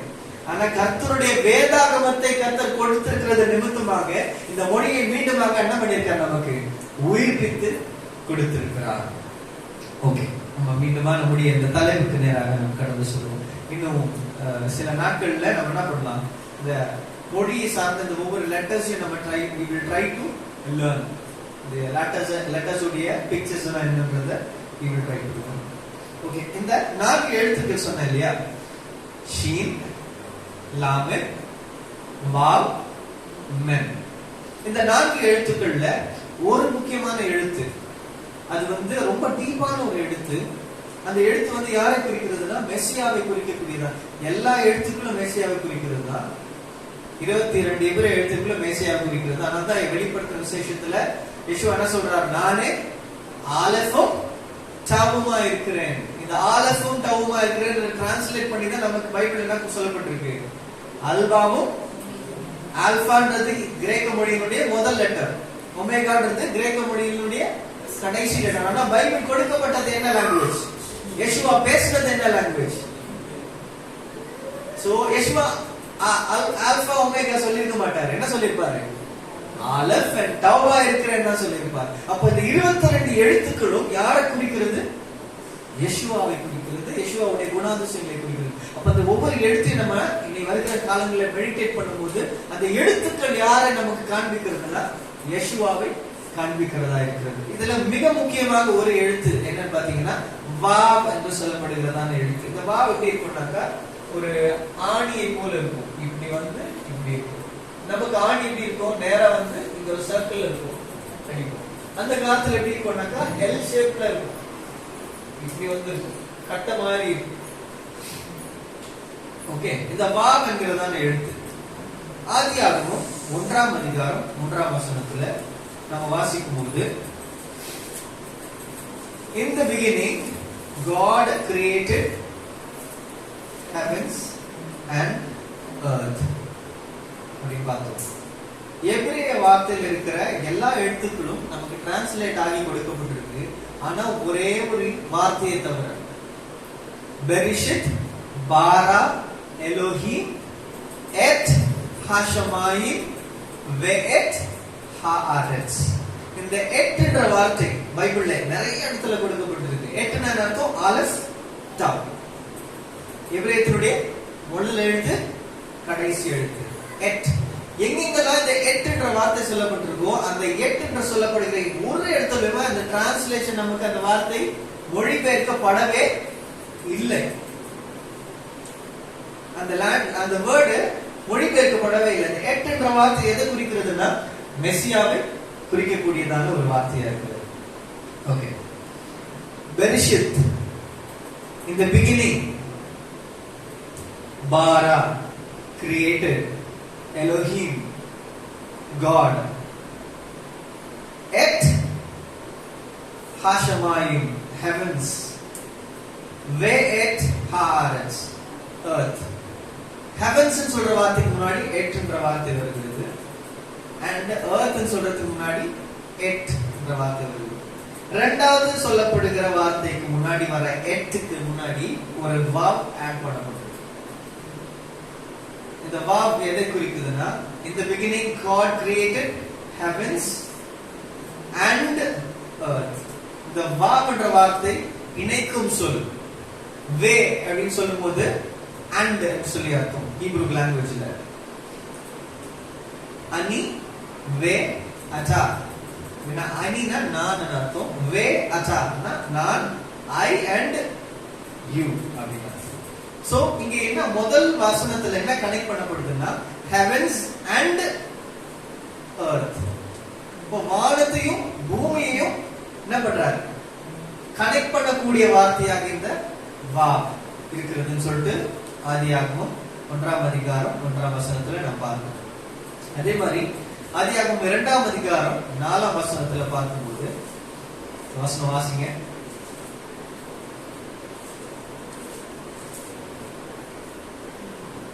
தேவனாகிய கர்த்தர் பூமியையும் வானத்தையும் உண்டாக்கின நாளிலே வானமும் பூமியும் சிருஷ்டிக்கப்பட்ட வரலாறு இவைகளே. வரலாறு, தோல்தோத், தோல்ரோத் என்றதான வார்த்தை இங்க பயன்படுத்தப்பட்டிருக்கு. வரலாறு, பைபிள்ல நிறைய வரலாறுகள் இருக்கு. ஜீனியாலஜி என்று சொல்லி சொல்லுவோம், வம்சப்பட்டியல் என்று சொல்லி சொல்லுவோம் இல்லையா. ஒவ்வொரு வம்சப்பட்டியல் கொடுக்கிறதுக்கு முன்னாடி இந்த தோல்தோத் என்ற வார்த்தை கொடுக்கப்பட்டிருக்கு. வானமும் பூமியும் உண்டான வரலாறுன்னு சொல்லிட்டு இந்த இடத்துல யூஸ் பண்ணப்பட்டிருக்க இந்த தோல்தோத் என்ற இடத்துல இந்த வா ரெண்டு வாவ் யூஸ் பண்ணப்பட்டிருக்கு. ரெண்டு வாவ் யூஸ் பண்ணப்பட்டிருக்கு. இதுக்கு அப்புறமா மனுஷன் பாவத்துல விழுந்த பிறகு எங்கெங்கெல்லாம் இந்த தோல்தோத் என்ற வார்த்தை வருகிறதோ அங்க வந்து வருகிற இரண்டாவது வாவ் என்ன பண்ணப்பட்டிருக்கும், மிஸ் ஆயிடும். பர்பஸ்ஃபுல்லா இந்த வார்த்தை என்ன பண்ணப்பட்டிருக்கும், வேதாகமத்துல மிஸ் ஆயிடும். இயேசு என்ன சொல்றாரு, வார்த்தையின் எழுத்தாகிலும் எழுத்தின் உறுப்பாகிலும் அழிந்து போவதில்லை அப்படின்னு சொல்றாரு. அப்போ பைபிள்ல பர்பஸா இப்போ என்ன சொல்றது, உங்க பேர் DAVID, ஓகே, DAV, ஐ இருக்கிற இடத்துல ஐ மிஸ்ஸிங்கா இருக்கு, டி இருக்கு. இப்போ இத வாசிச்சா அந்த ஐ மிஸ்ஸிங்கோட வாசிச்சா நம்மளால வாசிக்க முடியுமா? அந்த பேரை கண்டிப்பா வாசிக்க முடியும். DAVD, டேவிட் அப்படியே ப்ரொனவுன்ஸ் பண்றேன். ஆனா நம்மளால தெரியும் அந்த ஒரு லெட்டர் பர்பஸா மிஸ் ஆயிருக்கு. ஹீப்ரூ வேதாகமத்துல இந்த தோல்தோத்தின் வானமும் பூமியும் உண்டாக்கப்பட்ட அந்த வரலாறுன்னு சொல்லப்படுகிற அந்த முதல் எழுத்துல மாத்திரம் என்ன பண்ணிருக்குன்னா இந்த வா கொடுக்கப்பட்டிருக்கு. இதுக்கப்புறமா மனுஷனுடைய வரலாறு எங்கெல்லாம் மென்ஷன் பண்ணப்பட்டிருக்கோ அந்த எல்லா இடத்துலயும் இந்த வா மிஸ்ஸிங். ஏன் அப்படின்னு பார்க்கும்போது, எப்போ மனுஷன் பாவத்துல விழுந்தானோ, 3ஆம் அதிகாரத்துல பாவத்துல விழுந்தானோ, மனுஷன் இந்த வாவை என்ன பண்ணிட்டான், மிஸ் பண்ணிட்டான். வானத்தையும் பூமியையும் கனெக்ட் பண்ணக்கூடியதான அந்த இணைப்பை என்ன பண்ணிட்டான், மிஸ் பண்ணிட்டான். ஏதேன் தோட்டத்துல அந்த இணைப்போடு கூட மனுஷன் என்ன பண்ணான், உலாவிக் கொண்டிருந்தான். யெஷுவாவை கூட என்ன பண்ண, கை பிடித்துட்டு உலாவிக் கொண்டிருந்தான். எப்போ பாவம் வந்ததோ தேவனுக்கும் மனுஷனுக்கும் இடையில அந்த பிரிவு வந்து விட்டது. அந்த வா, அந்த ரிலேஷன்ஷிப், அந்த கனெக்ஷன் என்ன பண்ணிட்டான், மனுஷன் இழந்து விட்டான். ஓகே, இப்ப நீங்க ஒரு கேள்வி கேட்கலாம், இந்த வாவ் மறுபடியும் திரும்ப இணைக்கப்படவே இல்லையா? இதுக்கப்புறமா வந்த வம்சப்பட்டியல் எல்லாத்துலயுமே இந்த வாவ் மிஸ் ஆயிருக்குதா அப்படின்னு சொல்லிட்டு நீங்க ஒரு கேள்வி கேட்கலாம். கிடையாது. இந்த வாவ் மறுபடியும் என்ன பண்ணப்பட்டிருக்கு, ஒரு பர்டிகுலர் இடத்துல ரெஸ்டோர் பண்ணப்பட்டிருக்கு. எங்க, ஏன், எப்போ? ஓகே, இந்த வாவ் வந்து எங்க ரெஸ்டோர் பண்ணப்பட்டிருக்குன்னா ரூத்தின் புத்தகம் 4ஆம் அதிகாரம் 18ஆம் வசனம்.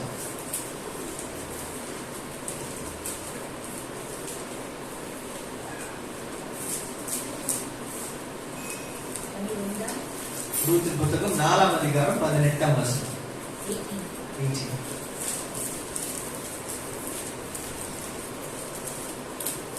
பேரேசுடைய சந்ததி வரலாறு. தொல்தோத், இங்க பேரேசுடைய சந்ததியின் வரலாறு அப்படின்னு சொல்லப்படும் பொழுது இந்த இடத்துல அங்க மிஸ் பண்ணப்பட்டதால் அந்த வாவ் என்ன பண்ணப்பட்டிருக்கு, மறுபடியும் ரெஸ்டோர் ஆக்கப்பட்டிருக்கு.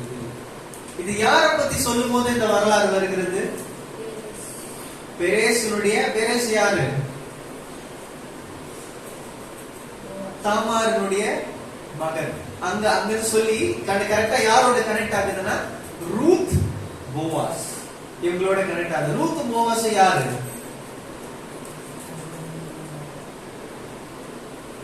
ரூத் யாரு தெரியுங்களா? பிரஜாதியா. ஓகே. தாவீதுனுடைய பாட்டி.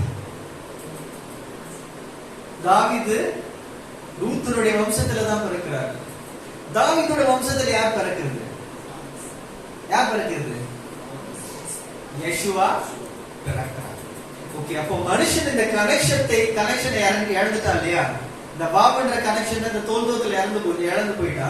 ஆனா இந்த கனெக்ஷன் எங்க ரெஸ்டோர் பண்ணப்படுதுன்னா ரூத்துனுடைய வாழ்க்கையில மென்ஷன் பண்ணப்படுது. ரூத்துடைய புத்தகம் எங்க வருதோ அந்த மீண்டும் அந்த வாவ் இணைக்கப்படுது. அந்த வாவ் இணைக்கப்படுறதுக்கான அடையாளம் என்னன்னா, ஆண்டவர் என்ன பண்றாரு, பைபிள்ல ஒரு ப்ராமிஸ கொடுக்கிறாரு. மீண்டும் இந்த வாவ் என்கிறதான யெஷுவா உலகத்துல வரப்போகிறார். பூமியையும் வானத்தையும் என்ன பண்ண போறார், மறுபடியும் கனெக்ட் பண்ண போறாரு. நம்ம இழந்த ரிலேஷன்ஷிப், ஏதேன் தோட்டத்துல நம்ம எந்த ரிலேஷன்ஷிப் நம்ம இழந்து போனோமோ அந்த ரிலேஷன்ஷிப்பை மீண்டுமா கொடுக்க போகிற ஒரு மெஸ்ஸியா வரப்போகிறார்ன்ற ஒரு அடையாளத்தை இந்த தோல்தோத்துன்ற வார்த்தையில மறுபடியும் அந்த வாவ் என்ன பண்ணப்பட்டிருக்கு, ரெஸ்டோர் பண்ணப்பட்டிருக்கு. ஓகே, ரூத்தினுடைய ஜீனியாலஜியை பார்க்கும்போது பிரதர் சொன்ன மாதிரி ரூத் வந்து ஒரு மோவாபிய ஸ்திரீ. ஓகே, இந்த மோவாபிய ஸ்திரீன்னு சொல்லிட்டு பார்க்கும்போது மோவாப்ல நடந்த ஒரு முக்கியமான ஒரு சம்பவத்தை நமக்கு ஞாபகப்படுத்துகிறது. இஸ்ரவேல் ஜனங்க கானானுக்கு பக்கத்துல வந்துட்டாங்க. இந்த கானானுக்கு பக்கத்துல வந்துட்டாங்க. கானானுடைய பக்கத்துல இருக்கிற இந்த மோவாபின் அதிபதியாகிய பாரக் என்று சொல்லப்படுகிறோம் என்ன பண்ணிட்டாங்க, இந்த ஜனங்களை எப்படியாவது அழிக்க வேண்டும் என்று சொல்லி என்ன பண்றான், பீலையாம் என்கிற ஒரு தீர்க்கதரிசி என்ன பண்றான், கொண்டு வர்றான். இந்த ஜனங்கள் என்ன பண்ணணும், சபிக்க வேண்டும் அப்படின்னு சொல்லிட்டு நீங்க பைபிள வாசிச்சிருப்பீங்கன்னு நினைக்கிறேன். இஸ்ரவேல் ஜனங்க ஒண்ணுமெல்லாம் ஆகணும் அப்படின்ற மாதிரி பீலையாம் வந்து 3 முறை என்ன பண்றாங்க, ஜனங்களை சபிக்க ட்ரை பண்றாரு. அவரால் சபிக்க முடியல. ஆண்டவர் வாயில என்ன கொண்டு வராரு, ஆசீர்வாதத்தின் வார்த்தையை தான் கொண்டு வராரு. ஓகே, கடைசியில பிள்ளையார் சபிக்க முடியல, அவரால் அந்த லஞ்சமும் வாங்க முடியல. ஆனா அவர் என்ன பண்ணிடுறாரு, மோவாப் ஜனங்களுக்கு ஒரு வழியை சொல்லிட்டு போயிடுறாரு. இந்த ஜனங்களை எப்படி வீழ்த்தணும்னா இவங்கள பாவத்துல மாத்திரம் தான் வீழ்த்த முடியும் அப்படின்னு சொல்லிட்டு இவங்க இந்த குழுவை கொடுத்துட்டு போயிடுறாரு. இதனால என்ன பண்றாங்க, இஸ்ரவேல் ஜனங்க அங்க பாளையம் தங்கி இருக்கிற அந்த இடத்தை சுற்றிலும் என்ன பண்றாங்க, ஸ்டால்ஸ் போடுறாங்க, வஸ்திரங்கள் என்னென்ன காரியம் எல்லாம் போடுறாங்க. ஏன்னா இவங்க வந்து அங்க வாங்குவாங்க. அங்க வர எல்லா ஜனங்களும் என்ன பண்றாங்க, அந்த மோவாபிய ஸ்திரீகளை கொண்டு பாவத்துல இவங்களை தள்ளி ஒரு பெரிய ஒரு வாதை உண்டானது. அந்த ஒரு நாள் அந்த வாதையில ஏறக்குறைய ஆயிரக்கணக்கான 21,000 நினைக்கிறேன் அவ்வளவு பேர் என்ன பண்ணாங்க, மரித்து போனார்கள் என்று சொல்லி பைபிள் சொல்லுது. மோவாபிய ஸ்திரீகளை நிமித்தமாக. அப்போ உங்க ஜனங்க செத்து கொண்டே இருக்கிறாங்க, மரித்து கொண்டே இருக்கிறாங்க. அந்த இடத்துல ஒரு மனுஷன் மட்டும் என்ன பண்றாரு, வந்து பினகாஸ் என்று சொல்லப்படுகிறதான ஒரு மனுஷன், கேள்விப்பட்டிருப்பீங்க நினைக்கிறேன். இந்த பினகாஸ் என்ன பண்றாரு, ஒரு கோத்திரத்தினுடைய தலைவர் என்ன பண்றாங்க, மோவாபிய ஸ்திரியை கூட்டு போய் அந்த டென்ட்டுக்குள்ள போறாரு பாவம் செய்யறது. பினகாஸ் பார்த்துட்டு என்ன பண்றாரு, ஒரு பக்கம் இந்த பாவம் நடந்துட்டு இருக்கு, இன்னொரு பக்கம் என்ன பண்றாங்க, ஆண்டவருடைய வாதையினால இஸ்ரவேல் ஜனங்களாம் செத்து போயிட்டே இருக்காங்க. இப்படியே செத்து போனா யாருமே இருக்க மாட்டாங்க கானானுக்குள்ள போறதுக்கு. அப்போ பினகாஸ் என்ன பண்ணாரு, திடீர்னு அவருடைய மனசுக்குள்ள தேவ ஆவியானவர் கிரியை செய்த நிமித்தமாக ஒரு ஈட்டி எடுத்து போய் 2 பேரையும் குத்தி என்ன பண்றாரு, உயர்த்தி காமிக்கிறார். அவங்களுடைய ஸ்பியர் எப்படி இருக்கு, அவங்களுடைய 2 பேரும் ஜிம்ரி கஸ்பி, அந்த ஜிம்ரி என்று சொல்லப்படுகிற அந்த கோத்திரத்தினுடைய தலைவனும் கஸ்பின்னு சொல்லப்படுகிறதான அந்த மோவாபிய ஸ்திரீ என்ன பண்றாங்க, இப்படி தொங்கிட்டு இருக்காங்க. இப்படி பார்க்கும் போது எல்லா ஜனங்களும் என்ன பாக்குறாங்க, சிலுவையை பாக்குறாங்க. அவங்க மத்தியில இந்த பாவத்தை என்ன பண்றாரு, பினகாஸ் ஈட்டியில குத்தி முன்னாடி காண்பிக்கிறாரு. அதை பார்க்கும் போது எல்லா ஜனங்க மத்தியில என்னாச்சு, வாதை நின்று போய்விட்டது. இந்த செயலை செய்தது நிமித்தமாக ஆண்டவர் என்ன பண்றாருன்னா பினகாசுக்கு ஒரு ப்ராமிஸ் கொடுக்கிறாரு. வாசிங்க, என்னாகும் 25ஆம் அதிகாரம் 12ஆம் வசனம்.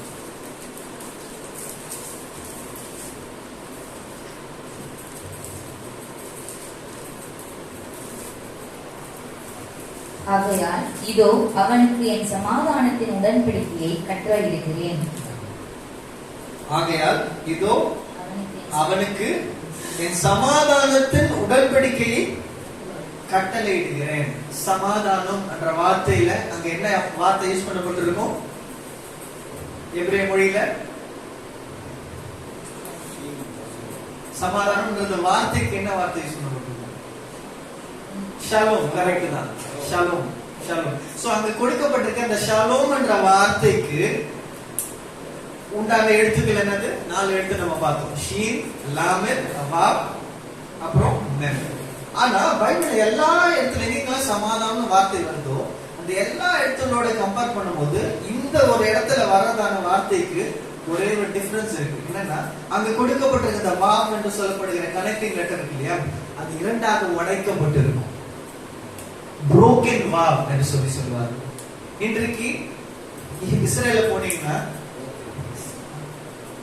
போனீங்கன்னா ஒரு கோஷர் பைபிள், ஒரு கோஷர் தோரா வாங்கணும்னா என்ன பண்ணுவாங்க? நிறைய பேரால அது கண்டுபிடிக்க முடியாது. நிறைய நான் கோஷர் தோரா இருக்கும், அதாவது பிழைகள் உள்ள வேதாகமம் இருக்கும். சோ அவங்க எந்த வேர்ஸ் வச்சு கண்டுபிடிப்பாங்க? ஒரு கோஷர் தோராவா நான் கோஷர் தோராவா எந்த வேர்ஸ் வச்சு கண்டுபிடிப்பாங்கன்னா இந்த வேர்ஸ் வச்சு தான் கண்டுபிடிப்பாங்க.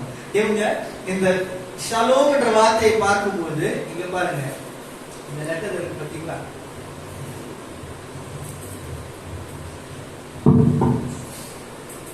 ஷலோம் என்ற இருக்கிற இந்த வாவ் இருக்கு பாத்தீங்களா? It is broken. 2 பீஸா இருக்கு பாத்தீங்களா?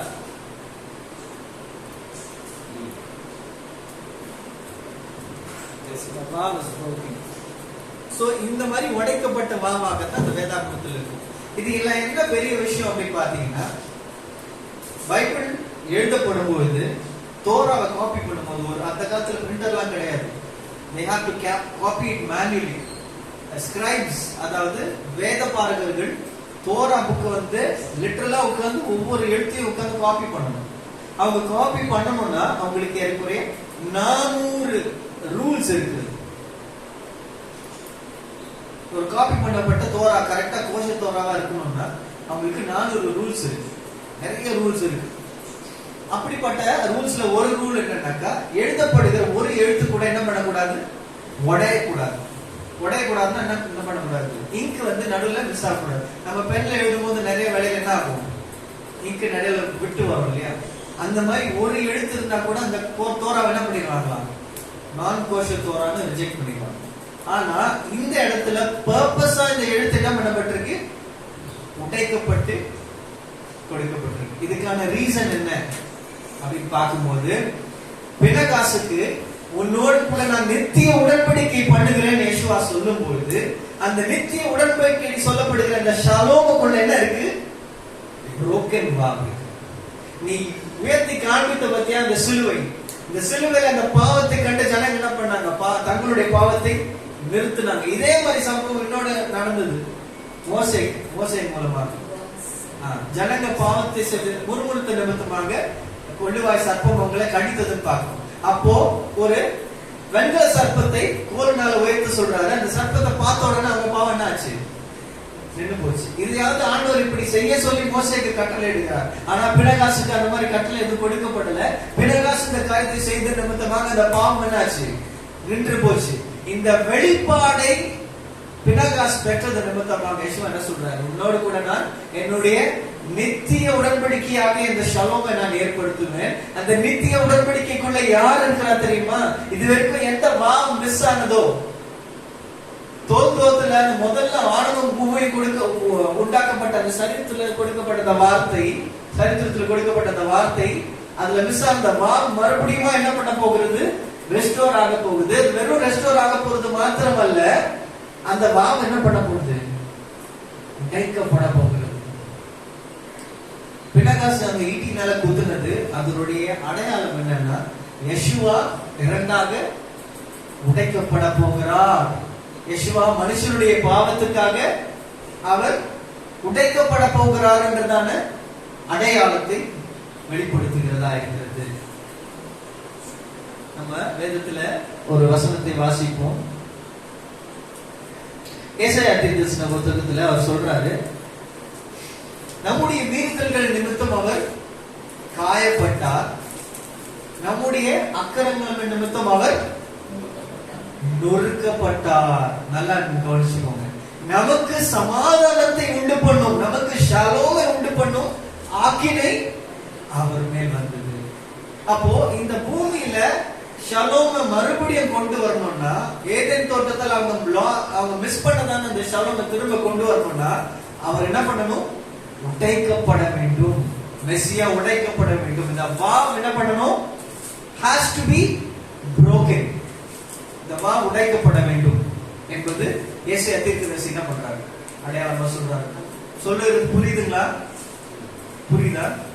இதோ கொஞ்சம் புரியுதுன்னு நினைக்கிறேன். பட் நீங்க கேட்க கேட்க இன்னுமா என்ன பண்ணுவார்? கர்த்தர் உங்களுக்கு நிறைய காரியங்களை வெளிப்படுத்துகிறவரா இருப்பார். அதே மாதிரி தானியேல், நம்ம போன வாரத்துல நம்ம மெசேஜ் கேட்கும் போது கூட இந்த வசனத்தை நம்ம கேட்டோம். யோம் கிப்பூர்ல காலையில மெசேஜ் கேட்கும் போதும் இந்த 62வது வாரத்துல மெசியா சங்கரிக்கப்படுவார் அப்படின்னு சொல்லிட்டு வசனம் வாசிச்சோம் இல்லையா? இந்த மெசேஜ்ல கேட்கும் போது அந்த சங்கரிக்கப்படுவார்ன்ற அந்த ஒரு காரியத்தை தான் இது என்ன பண்ணுகிறது? குறிக்கிறதா இருக்கிறது.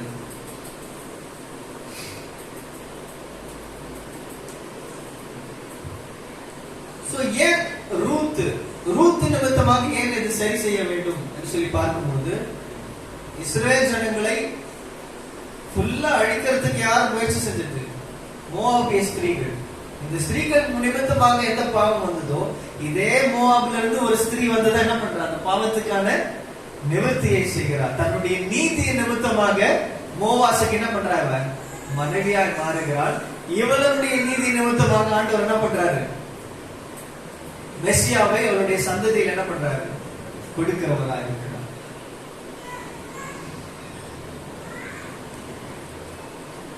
இயேசு கிறிஸ்து சொல்றாரு, யோவான் 14ஆம் அதிகாரம் 27ஆம் வசனத்தில்,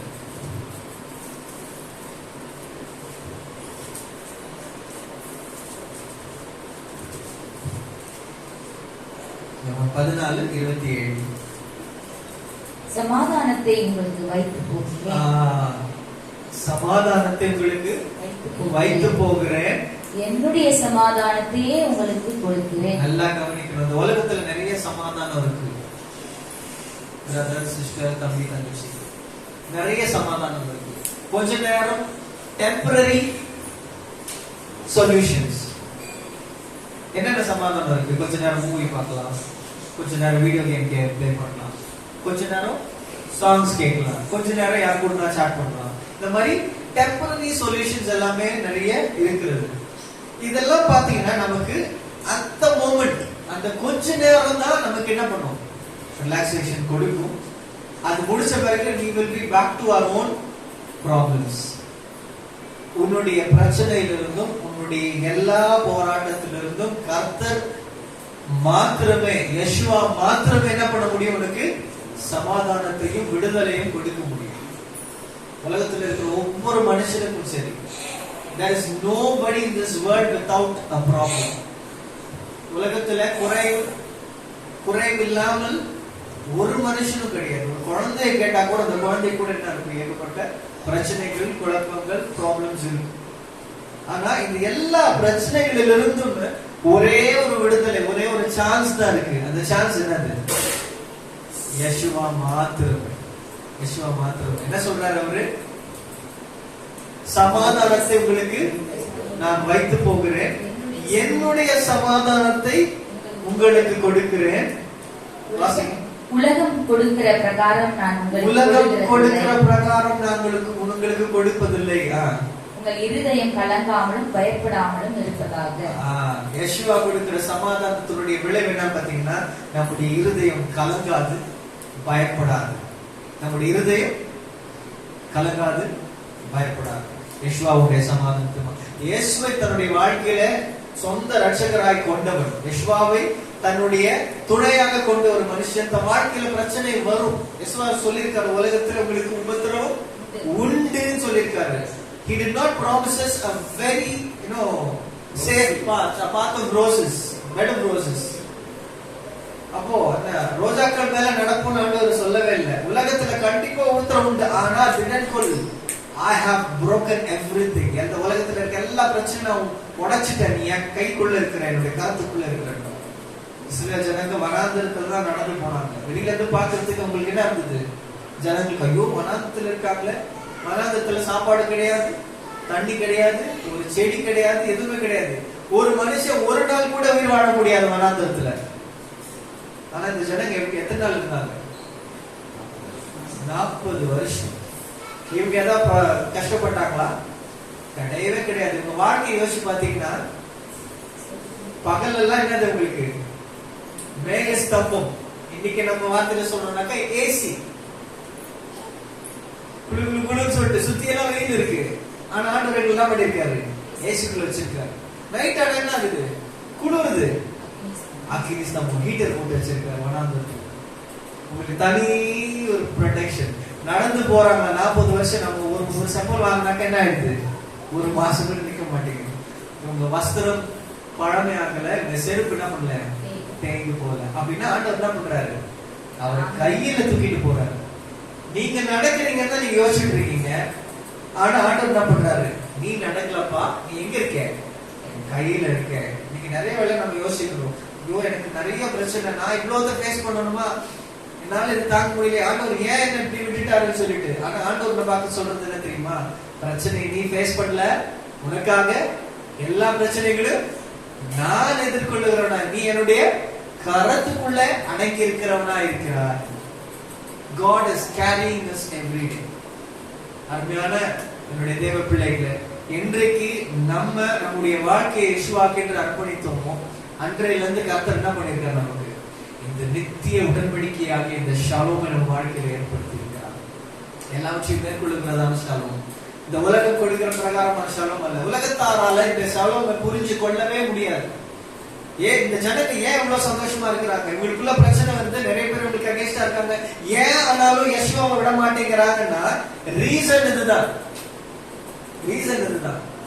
உலகத்தாரால இமேஜின் கூட பண்ணி பார்க்க முடியாது யெஷுவா நமக்கு கொடுத்திருக்கிறதான இந்த ஷாலோமை.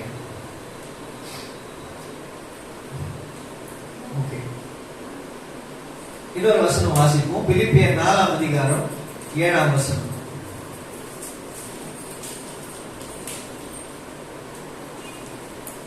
பிலிப்பியர் 4:7.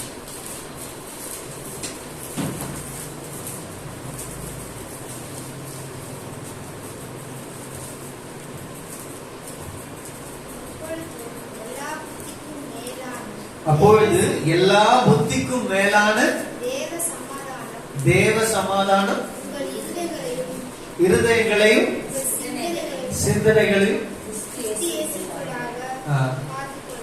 காத்துக்கொள்ளும். எல்லா புத்திக்கும் மேலான தேவ சமாதானம் அப்படின்னா அர்த்தம்னா பைபிள்ல கொடுத்திருக்கிற இந்த ஷலோமை, நம்ம ஒருவருக்கு ஒருவர் வாழ்த்திக் கொள்ளுகிற இந்த ஷலோமை எந்த ஒரு ஞானியாலையும் எந்த ஒரு சயின்டிஸ்டாலையும் அண்டர்ஸ்டாண்ட் பண்ணவே முடியாது. ஏன்னா இது எல்லா புத்திக்கும் மேலான சமாதானம். யெஷுவா உடைக்கப்பட்டு நமக்காக கொடுத்த சமாதானம்.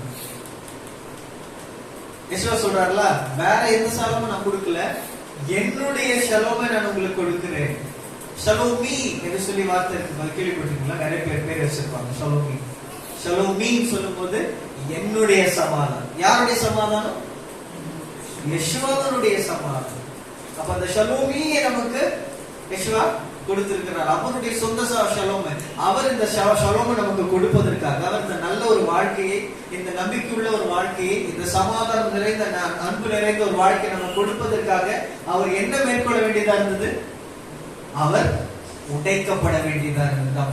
உடைக்கப்பட வேண்டிய அவசியமா இருந்தது. இன்னைக்கு உங்களுக்காகவும் எனக்காகவும் யெஷுவா உடைக்கப்பட்டவரான, சிலுவையில் அவர் குத்தப்பட்டவரான, அவருடைய இருதயம் என்ன பண்ணப்பட்டது? ஈட்டினால பண்ணப்பட்டது, குத்தப்பட்டது. அப்படி அவர் ஜீவனை கொடுத்து நமக்காக கொடுக்கப்பட்ட இந்த ஷலோம் நமக்கு எவ்வளவு பெரிய பொக்கிஷம். எல்லாரும் ஒரு வாழ்த்துக் கொள்வோமா? ஷலோம் அலெஹம் சொல்லுங்க, பக்கத்துல கை கொடுத்து. அலைஹம். உங்களுக்கு சமாதானம் உண்டாவதாக. யாருடைய ஷலோம்? யெஷுவாவுடைய சமாதானம் உங்களுக்கு உண்டாவதாக. இது பெரிய ஒரு பொக்கிஷம் கர்த்தர் நமக்கு கொடுத்தது. இந்த பொக்கிஷத்தை இன்றைக்கு நிறைய பேர் இன்றைக்கு தேவனுடைய பிள்ளைகளும் இழந்து விட்டாங்க. என்னன்னா இந்த பொக்கிஷத்தை உணரணும்னா அவருடைய பாதத்துல அமர்ந்திருந்தாதான் நாம உணர முடியும். கர்த்தருக்கு காத்து இருக்கிறவர்கள் புது பலன் அடைந்து கழுகுகளை போல சட்டைகளை எடுத்து உயர எழுதுவாங்க. ரெஸ்ட் என்பது மிக முக்கியமான ஒரு காரியமா இருக்கு. ஓய்வு நாள் என்று சொல்லி கர்த்தர் நம்ம எதற்காக உண்டாக்குனார்னா, we need time to rest at the feet of the Lord. கர்த்தருடைய பாதத்தில் அமர்ந்து ஒரு சாதாரண ஒரு உலகத்தாரால செய்யப்பட்ட ஒரு பொருளுக்கே ரெஸ்ட் தேவை, சார்ஜிங் டைம் தேவை. இதை சார்ஜே பண்ணாம நம்ம யூஸ் பண்ணிட்டே இருக்க முடியுமா? முடியாது. ஃபுல்லா டவுன் ஆயிடும். சார்ஜ் பண்ணி தான் ஆகணும். அப்போ ஒரு உயிர் இல்லாத ஒரு பொருளுக்கு சார்ஜிங் டைம் வேணும்னா உயிருள்ள நம்முடைய ஆத்மாவுக்கு வேண்டுமா வேண்டாமா? நிச்சயமா வேணும். இந்த ஷபாத் என்கிறதா இந்த ஒரு நாள் ஆனது நமக்கு என்ன கொடுக்கக்கூடிய காரியமா இருக்குன்னா எனர்ஜி கொடுக்கும். இந்த ஒரு சார்ஜிங் டைம். இந்த வாரம் ஃபுல்லா நம்ம எதிர்கொள்ளக்கூடிய விஷயங்களுக்கு வேதத்துல இந்த நாள் அமர்ந்து personal prayer, personal meditation, personal Bible study, இந்த வாரத்துல எல்லாம் ஒன்னா உட்கார்ந்து மெசேஜ் கேட்கிறோம். அதெல்லாம் கரெக்ட் தான். ஆனா இனி வருகிற நாட்கள்ல உங்களுக்குன்னு ஒரு பர்சனல் குவைட் டைம் என்ன பண்ணணும்? ஒதுக்கி வைக்க நம்ம ஆரம்பிக்க வேண்டும். ஆண்டவரோடு கூட ரிலேஷன்ஷிப்பை பில்ட் பண்ண ஆரம்பிக்க வேண்டும்.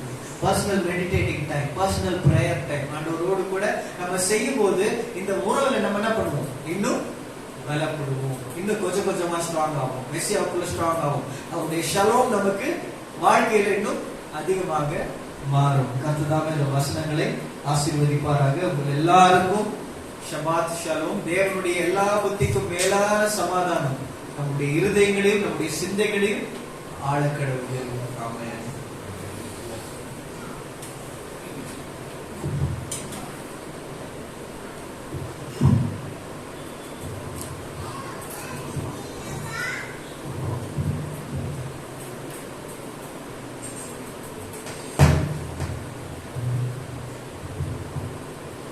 ஹல்லேலூயா. தேவனுக்கே மகிமை உண்டாவதாக.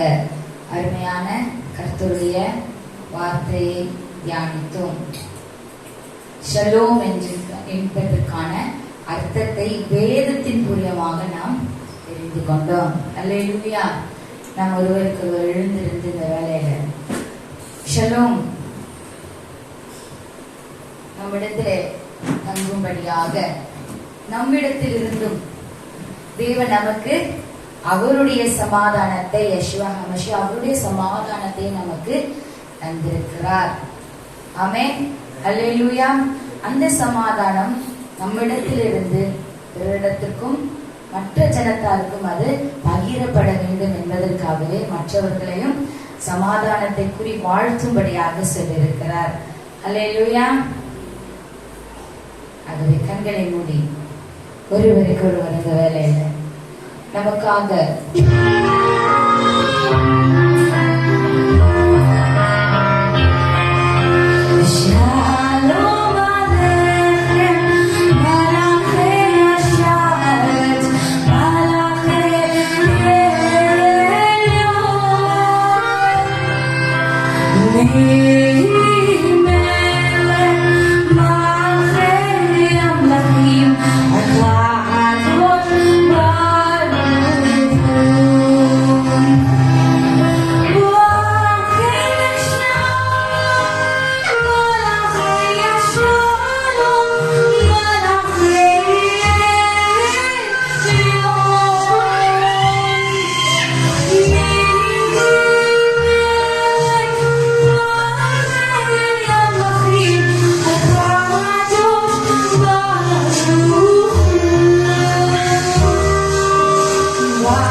Shalom shalom.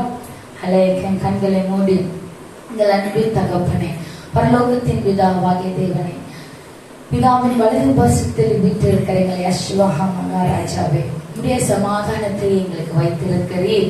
உலகம் தரக்கூடிய சமாதானத்தை அல்ல, உம்முடைய சமாதானத்தை, பயப்படாமலும் கலங்காமலும் இருக்கிற சமாதானத்தை நீர் வைத்து போகியிருக்கிறீர். ஆண்டவரே, இந்த வார்த்தைகளை கேட்ட ஒவ்வொருடைய இருதயத்திலும் நீர் சமாதானத்தை தந்து, இந்த சமாதானத்தின்படி அவர்களை சத்தியத்தை அறிந்து சத்தியம் தரக்கூடிய விடுதலையோடு உம்மை ஆராதிக்கிறவர்களாக, வார்த்தைகளை கேட்கிறவர்களாக மாத்திரம் அல்லாமல் அதன்படி செய்கிறவர்களாக நீர் தாமே கிரியை செய்வீராக. இந்த வேளையில ரூஹ் ஹதோஷ் ஆண்டவர் தாமே நீர் கிரியை செய்யும்படியாக இந்த வேளையில உடைய ஆவியை தந்து கிரியை செய்யும்படியாக இந்த வேளையில யெகோவா மஷியாவின் நாமத்தினாலே நாங்கள் ஜெபிக்கிறோம். பிதாவாகிய தேவனே, இதை கேட்ட ஒவ்வொருவருடைய இருதயத்தையும், லிதியாளின் இருதயத்தை தேவ வசனங்களை கேட்கும்படி திறந்தது போல ஒவ்வொருடைய இருதயத்தையும் திறந்து உடைய வார்த்தை அவர்களுக்குள்ளாக தங்கி இருந்து 30, 60, 100 பெருகும்படி நீர் கிருபை செய்வீராக. எல்லா துதிகன மகிமை யாவற்றையும் உமக்கு மாத்திரமே செலுத்தி மீட்பெரும் ரட்சகருமாக எங்கள் யெகோவா மஷியாவின் நாமத்தினால் ஜெபிக்கிறோம் எங்கள் அன்பு நல்ல பிதாவே, ஆமென். எல்லாரும் செஞ்ச ஆத்துமாவே கர்த்தரை ஸ்தோத்திரி, என் முழு உள்ளமே கர்த்தரின் பரிசுத்த நாமத்தை ஸ்தோத்திரி. என் ஆத்துமாவே கர்த்தரை ஸ்தோத்திரி, கர்த்தர் செய்த சகல உபகாரங்களையும் மறவாதே. ஆமென். ஹல்லேலூயா. கர்த்தர் உங்கள் எல்லோரையும் ஆசீர்வதித்து உங்கள் எல்லோரையும் காக்க கடவர்.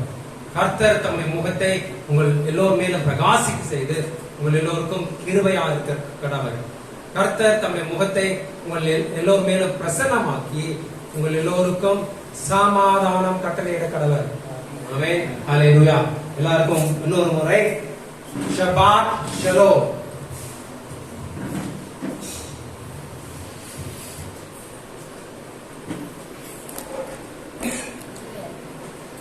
இன்னொரு சந்தோஷத்தோடு மன மகிழ்ச்சி நாளிலே சந்தோஷத்தோடு ஷபாத் ஷலோம், ஷபாத் ஷலோம், ஷபாத் ஷலோம்.